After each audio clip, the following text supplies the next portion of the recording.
সম্মানিত উপস্থিতি, আজকে পুরো মুসলিম উম্মাহ যে সমস্ত কাজে সবচেয়ে বেশি সময় নষ্ট করছে, যে সময় নষ্টগুলো করার কারণে তারা সামনের দিকে এগিয়ে যেতে পারছে না, তাদের প্রোডাক্টিভিটি বাড়াতে পারছে না, তার মধ্যে দুই একটা বিষয় উল্লেখ না করলেই নয়। যেমন মুসলিম উম্মাহ প্রোডাক্টিভিটির চাইতে পরস্পরের প্রতি হিংসা বিদ্বেষ এবং পরস্পরের প্রতি যে ছোট মন মানসিকতার পরিচয়, এটির পিছনে অনেক সময় নষ্ট করে।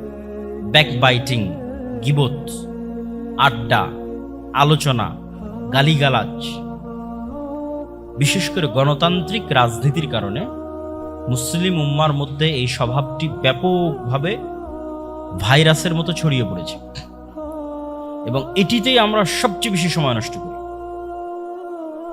আমরা এক জায়গায় একত্রিত হলে আমাদের মধ্যে কখনোই প্রোডাক্টিভ কোনো বিষয় নিয়ে আলোচনা হয় না, জ্ঞান কেন্দ্রিক কোনো বিষয় নিয়ে আলোচনা হয় না।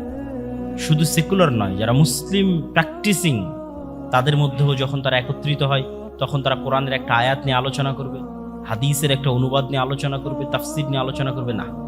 আজকে কি বলল, কার বিরুদ্ধে কে কোথায় কি লিখলো, বাস এগুলো নিয়ে আলোচনা এবং এগুলোর পিছনে সময় নষ্ট। ফলত প্রকৃত কাজে সে কখনোই মনোযোগ দিতে পারে না, জাতি গঠনমূলক কাজে সে কখনোই কোনো ভূমিকা রাখতে পারে না।